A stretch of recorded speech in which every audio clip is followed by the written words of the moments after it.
Hey, what's up guys? Welcome back to the channel. Trying to continue with some of these videos that are more focused on one certain topic instead of a long series of maybe content that you're not interested in. Today we're going to work on a window frame. So I'm going to make a dedicated video here just on how to frame install a window on a post frame building. Now this is going to be a metal skin exterior, so you're going to also see how we trim out the window to ensure that it is waterproof, that it doesn't get water leaking in behind it, and we'll take you all the way through all these details. So the first thing that we're going to do is going to need to frame it. Now it's not like a typical stick frame where you have jack studs and king studs and cripples, because we don't really have to worry about that weight bearing down up above, and we don't have to worry about headers, things like that. So what we are going to do is we first made ourselves a window box.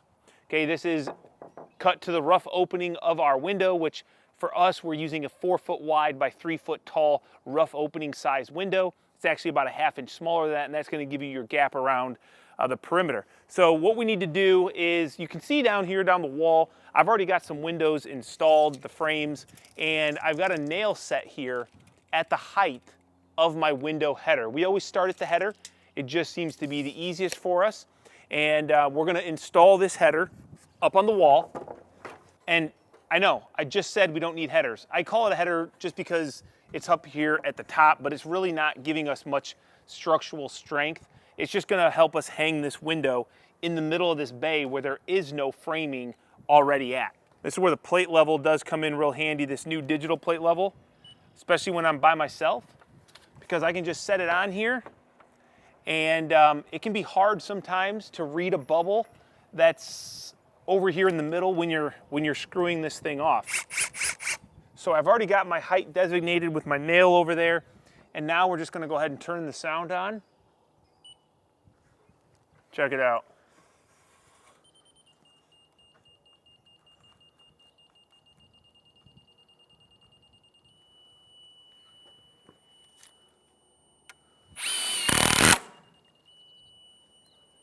And just like that, I know that that is good and level. We'll come over here, we'll throw a couple screws here. We're using all GRK framing screws. These are structural screws. I really like those. Okay, so now that we have the quote unquote header installed, we know that this is a 3 foot box. So what I'm going to do is I'm going to reach up and I'm going to measure 3 foot.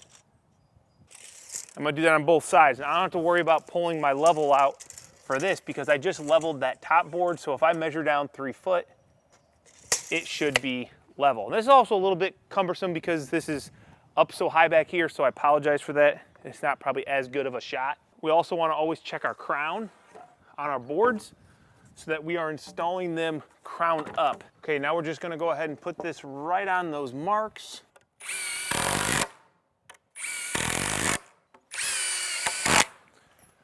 Okay, so now that we have our top and bottom boards, we're gonna call them headers, but header, sill, whatever. Now we're gonna go ahead and install our actual window box. Now I've already gone around and I've laid out this wall so that my windows are where I want them. It's very important with a steel siding because you don't want ribs going right up the edge of a window. So layout is important. For us, with our window size, I always make sure that the window is in the center of a rib or the center of a flat. It has to be there. It can't deviate from there, otherwise we run into potential issues. So right here is a rib on my steel wall. I already know that because it's 9 inches on center, and I can measure off of my corner to right here, and this is where a rib is. So now what we're gonna do is take our window box that we framed up. It's 4 by 3 rough opening. And we're gonna line it up with the center. We got a center mark on the box. We got a center mark right where it's supposed to be. And we're gonna put a couple screws. Make sure this is all flush. So now we have the bottom where we want it. We've got a level header and sill. Now what I need to do is I need to screw the top, but I also need to plumb the window to ensure that, obviously, we got a nice square and plumb window. All right, so now that we have the window frame installed, we need to get some good blocking so that we can actually nail the window in here with the nailing fin and our trims as well. So we've cut some 2x4s that go from the bottom of the sill to the top of the header. And we're going to screw them in. Make sure this is flushed up. And then we're going to screw this girt to this window. Because as you can imagine, we need to cut this out. So when we cut that out, there's not going to be anything tying that together. So that's the point of these screws here. Something I failed to start off with, you got to make sure that the wall that you're installing your windows on is plumb. So we did that first. We went around and plumbed up the wall. Now that I have that all connected, what I'm going to do is measure over 3.5 on both sides from the inside of the jamb. And since we have this connected, we're going to go ahead and cut it out.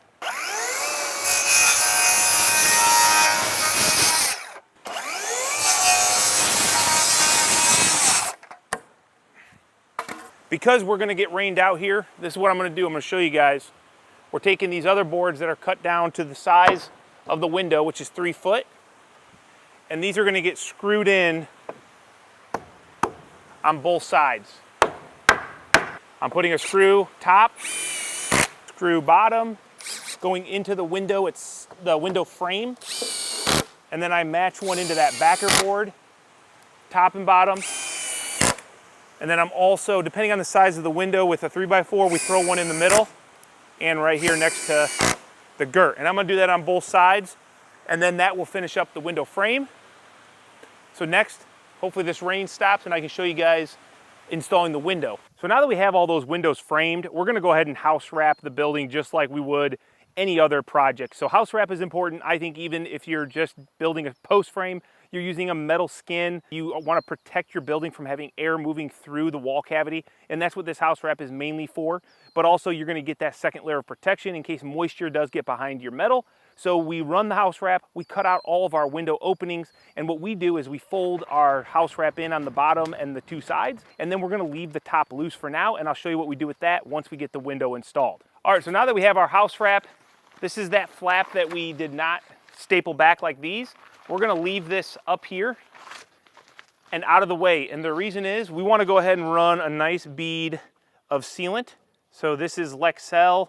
Sticks to just about anything, very high quality acrylic sealant from Sashco. And we're gonna run it just on the sides and across the top. But we're gonna leave the bottom open, and that is for drainage. So if any moisture gets behind the window, or if any water makes it through the window, if the window gets a crack in it or a failed joint, because windows do leak over time, we want that water to go out the bottom. Greg has set a couple pencils down on the bottom, and that is because we have a 1/4 inch perimeter gap. So our rough opening was a 1/2 inch total bigger than the window size, and that's so we can get that nice 1/4 inch gap, which we will seal with a spray foam closed cell insulation. And that's why we're not too worried about the air here, because we will air seal the window, but we want moisture not to be able to make it through the nail flange from the outside. You good on the bottom, Greg? Okay. So Greg's on the inside. We already made sure that our window box was plumb and level, square. You know, during the window frame install, we made sure that was all good. So we know that we just gotta line up this window on the inside with a good reveal. All good? Yeah. So I'm not gonna hit every one of these nail slits. I just hit basically every other one or so.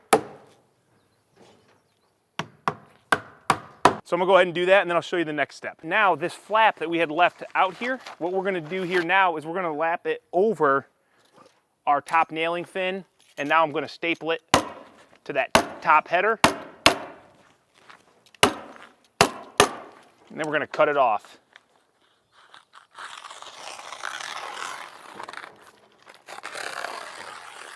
And then we're gonna take some seal tape, and we're gonna tape over top of this house wrap and then onto our nailing fin. In essence, giving ourselves some flashing so that any moisture that does potentially make its way behind the steel, which is very unlikely, other than potential condensation, it won't be able to make its way back behind the window itself. Okay, so now we have a properly installed window, and I say proper, it's a loose term. That's how we do it. There's a lot of different ways to do window installs. I don't ever get callbacks for leaks, so I guess what we're doing is good. Obviously, if you guys have opinions about what we're doing and how we could maybe improve it, feel free to drop them down below in the comments. I'm always open to learn, but there's always a fine line between doing something that's extra and unnecessary and doing something extra that's gonna benefit you. So I always try to weigh those options, because at the end of the day, we don't wanna just waste silly time doing things that aren't gonna benefit the client. Now, I'll show you guys what we do to flash the window in preparation for our metal siding. All right, so now we have the window installed and we're ready to put some J-channel on it. This is the metal trim that is gonna accept our siding. Same, look as this right here, this piece of trim, and the ribs will go right in there. So with my bottom piece, what I'm gonna do is I've got a 1-inch cutout on the end, and you'll see why that is important. And I'm just gonna line it up with the edge of my window and then mark exactly where you want your notch on your other side. Mark this, we're gonna go 1 inch. And that 1 inch comes into play because this is a 1-inch J channel. So I'm looking for a 1-inch notch.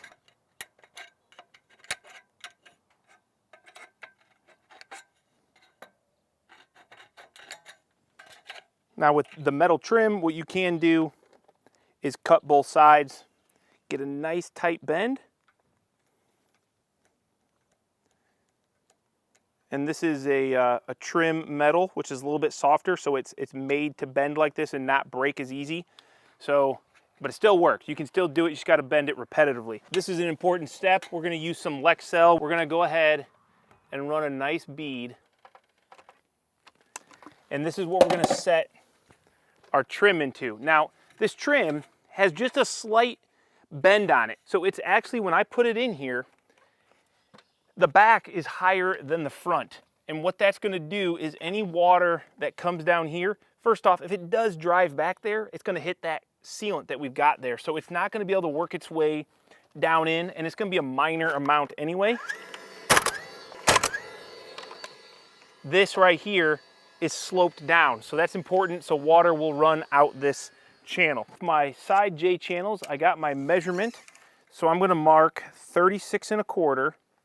And instead of 1 inch, because this is gonna come into my J, this is where the miter is gonna be, I'm gonna give myself even more. So I always go 1 1/4 inch, and you'll see why that is important. Once again, we're gonna mark this around. By the way, if you're doing metal, these Pica markers, they're actually like pencils. They work really good. You can really see that versus like a standard pencil.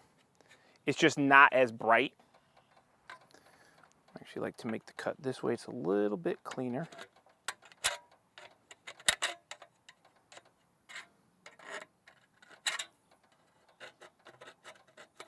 Just as a little side note, when I say it's a little bit cleaner, so look at this cut here. I don't know if you can focus in on there.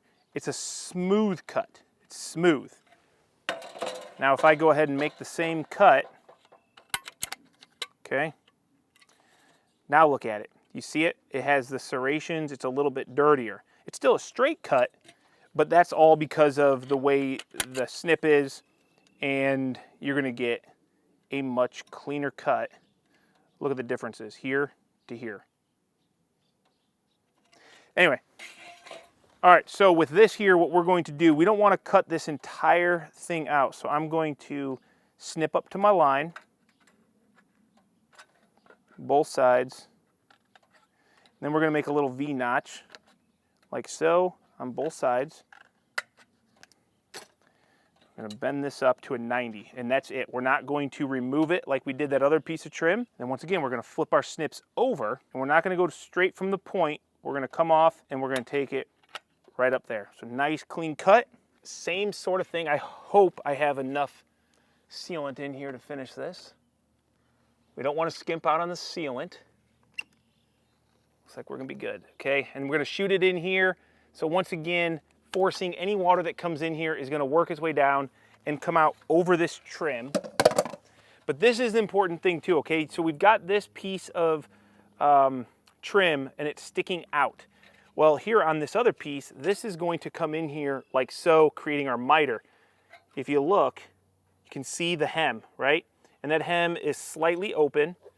We're gonna go ahead and take our knife. We're gonna open it up. We're gonna make sure that this tab that we left is gonna go underneath. This needs to be over top of the bottom one, and we're gonna slide it in. And I don't know if you can see this or not, but that hem that we just opened up is going over this piece of trim. Give it a little tap, make sure it's nice and tight. This is important too. So this looks kind of foolish, right? It's long, it's not real good, and you're saying, well, dude, what? That's not a very clean miter. Well, the thing is, with metal trims, let's see. Metal trims, they move, expansion, contraction. By doing that, if this trim moves and tries to open up, you're not gonna get this weird, where that point is coming together, it's not gonna open up. It looks like a nice clean miter, and it's going to hold, when you make that snip, it holds that in nice and tight.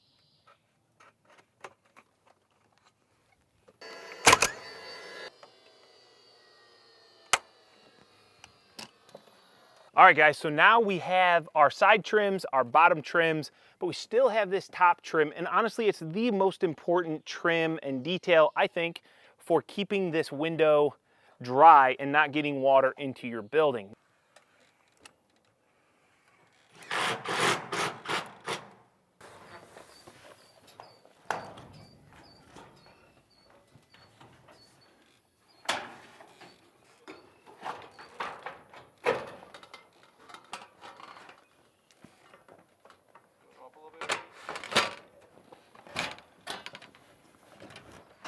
Okay, so now we're on to the stage of installing steel. You'll see a piece of steel behind me here already installed, and I'll show you how that works. What we're gonna do is, first off, you wanna make sure that when you go into your windows and out of your windows, you don't want a rib of steel in this area because you're gonna need to put some sealant here. So here we're gonna use some Lexel again, and I'm gonna get it right in here. Nice bead. You don't need to go crazy. And then I'm always gonna wrap this bead around the bottom just a little bit. Now this is the same process I did on the other side. So let's go ahead and put this sheet in and you'll see how it goes together. Okay, so you're gonna notice here what I'm talking about. We got all this flat area, and that is so that it can adhere to that sealant. So the other thing you're gonna remember that we didn't put our top J channel on, that is so we can do this without scratching anything, okay? So Greg is gonna put his left side tip in into my trim up top, and I'm gonna get my piece started, and then we're gonna rock it in.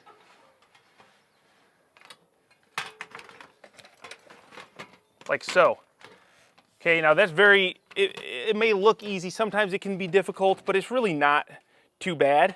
Now I'm gonna go ahead and get this piece fastened.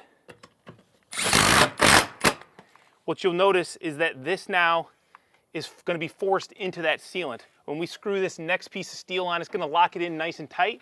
And then you'll notice up at the top that that's just gonna be open for now, and we'll put our J channel in now, which is, remember, the most important piece of trim on this window, but you can't put it in until you've done these two pieces of steel, if you wanna do it, in our opinion, the best way possible. Well, I think if there was like I had to choose at this moment something else to do, that's probably what I would do. Okay, so you'll notice now that this piece is on, it kind of locks this piece in. It's gonna adhere, especially once we get a screw there, but we don't wanna do that quite yet. Next thing we're gonna do is that piece of J to finish off this window trim. Problem is, if we do too many screws here around this window, it's really hard to get that trim in, which is, I think, a reason a lot of people don't install a window or the siding around a metal sided building around a window this way. They do it kind of like they're doing a vinyl siding, but this is gonna be your best way to keep it leak free.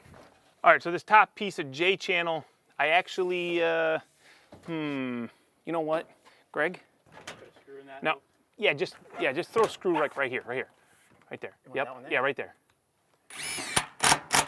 Just to hold this flat, so I got a good good idea where this is going to go. And it's always easier to mark your material than use a tape measure. We're just going to cut our J trim.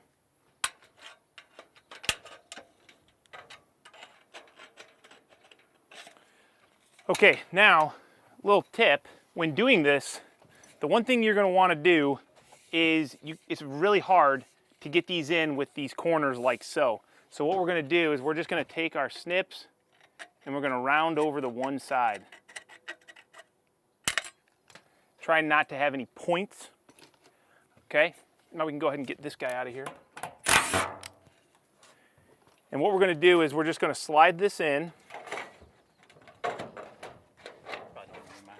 I mean, it should be fairly easy, but you never know. Okay, now this is the secret part. Once it's in here, you'll notice my trim is actually hanging over the metal. So that notch is actually higher than the top of the window, so that when I push this trim down, any water that comes down this wall into this J channel is gonna go down here and it's gonna work over. Now you may be saying, well, what's gonna stop the water from coming back and then going into the window? Well, that's where you can put a little bit of sealant right here to break that, and then it's gonna run down this way. Now remember, we've sealed the window, we've sealed the J channel to the window, and then we have that bead of sealant underneath the steel between the window and the steel. So moisture might try to get back there, and you want to use a really high quality sealant. That's why we use Lexel. You don't want to cheap out here because over time sealants can break down. So you want to do your best mechanical flashing to give it the best chance possible, but then you do your best, you caulk the rest. So now what we can do is go ahead and put some screws around this. And then we also are going to put some screws right down here, just pushing that J channel tight. It's going to lock this trim right where we want it. But for the sake of the video, there you go. Now you have a properly, in our opinion, J-channeled window, sealed from the beginning. That's the framing, that's the install, and that is the metal around it. So I hope this video helped you guys. If you have any more questions about the window install, things that didn't make sense, or maybe a better way that you have found to do this, there are some other products out there where you don't have to do any of this, where you just cut the hole in your metal and put the window in. But I think that this is kind of the best all-around way of doing it to get the best value. You can always go over the top. You could do a ton more things like, you know, seal tape all your jambs, use some stretchy tape in your corners. It's probably, you know, if depending on the type of building or structure you're doing, you can take it to that level. This is a machine shop, and this is a pretty high quality install for a window on a machine shop. So once again, if you enjoyed this video, if you learned anything, hit that thumbs up. Make sure you're subscribed for some future videos. And if you have another tip or, you know, task that you guys want help with and another video from us, drop that down below in the comments. But we're going to go ahead and finish this up, and we'll catch you on the next video.